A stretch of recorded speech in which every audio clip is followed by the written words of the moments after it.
Okay, so before we actually start the final boss fight, the true final boss fight of the game, they throw us into this kind of little short platforming level. It's nothing special in terms of platforming, but the atmosphere is pretty cool. It just feels like you're in outer space or in this weird, like, hellscape, apocalyptic hellscape.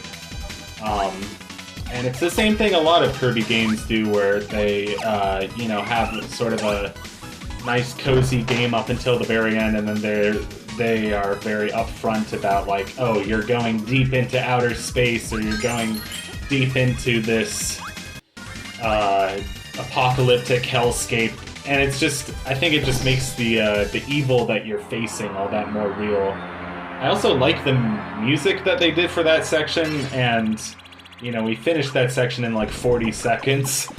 45 seconds or something like that, so I wish we had more time to hear the music. Speaking of music, I absolutely love the music for the 0-2 boss fight, which, yes, this is 0-2. There's not much to be said about 0-2 that's not already been said. I'm not sure what their gender is.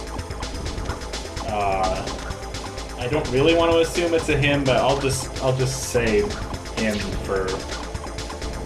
I'll just say them for ease. Yeah, I like this fight a lot. It's a very satisfying emotional climax to the game.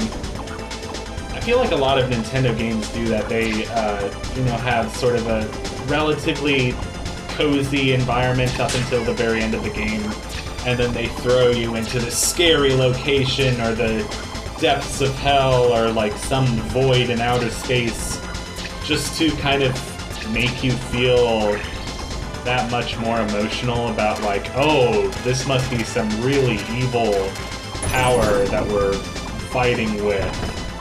Make the game that much more emotional. I'm not sure why 0-2 has a green cactus butt that farts green gas, so we're just not gonna question it. It looks more like green gas to me than green blood, so I don't know, maybe some people would say that, oh, it's green blood. So yeah, you basically just have to shoot him in the eyeball a bunch. And then, you have to shoot them in the eyeball a bunch, and then they will move so that you can shoot their halo, and then they will move so that you can shoot their green cactus butt. I died once to this fight, and then just so it wouldn't take forever, the second try I used a few save states to help me. I like that this being... this, like, cosmic eldritch horror being has a band-aid on top of its head, like... like, can you imagine going to the store and getting a big enough band-aid to fit the top of its head? Like... the fact that it's a cosmic supernatural being and yet it has a bandage on the top of its head that looks like a pharmaceutical bandage from Earth. Specifically the one sold by the company known as Band-Aid. It's just very funny to me. Not sure, I'm sure the game developers had some, quirky intention with doing that, with adding that to the design. I also like how the gameplay mode changes. It kind of does the same thing in Kirby's Adventure. You go into a flying level with a star rod, and they do the same thing in Dreamland 2 and Dreamland 3 with the star rod. And actually, this is like the first game that you're not using a star rod, I think, but you're shooting crystal shards instead. Which doesn't make sense because there's only a finite number of crystal shards. But anyway, we're not going to question the game logic of it. Anyway, Cactus Butt here is almost donezo. This fight is just...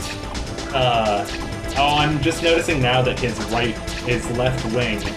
Now, his right wing, to him it's its left, but to us it's its right, is missing some red phalanges, and that's what we're going to call them. Red phalanges, or red feather dusters, Red Scissorhands. Nobody cares. Yeah, this fight is just tiring on the hand because with one hand you're pressing the B button constantly, and with another hand you're sort of... It's not really that hard to dodge his attacks, but you just need to kind of weave back and forth rhythmically. And remember that you're not using a control stick for this game, you're using the D-pad. So just with the D-pad specifically, it can get kind of tiring on your thumb. It just can make your hand kind of sore. But, yeah, 3, 2, 1, go. We did it. We beat... Oh. I called it a little bit prematurely, but that's fine. We beat 0-2. And that, ladies, gentlemen, and everyone in between, is the true ending of Kirby 64. The, evil eye beings have collapsed into dust. They have coagulated. I don't actually know if they've coagulated or not, but it's just a fun word to say. And then they have like a little Star Wars-esque presenting of the medal ceremony. And I think the fairy is called Ribbon. Ribbon decides to give Kirby a kiss. And then Kirby gets so love-struck that he falls down the stairs. If Kirby is indeed a he. You know, goofy, typical, cliche, funny, whatever. It's still a wonderful way to end the game. And we get to listen to this banger of a credits song again. So yeah, this is a good game. I don't think I ever thought that hard about it. And I don't think I had as high of an opinion of this game before doing this Let's Play. Which is really interesting because this doesn't happen that often. I think doing this Let's Play has expanded my appreciation for this game. Yeah, I think the 2.5D platformer is a really underappreciated genre, and games like Klonoa and Tomba and Pandemonium are such cool and interesting games. And Nintendo didn't really do a whole lot of 2.5D platformers, but this is a really good one. I'm running out of time here, but there's a really good video essay called Kirby's Dream Land 3 is a Beautiful Game by Lute, like the musical instrument, L-U-T-E, Lute. And he actually talks about Kirby 64 for like the first half of the video before really getting into Kirby's Dream Land 3. And the video essay is really well done. He's just really funny, and I highly recommend watching it, subscribing to Loot, and I think that video in particular contributed to my having a new appreciation for this game.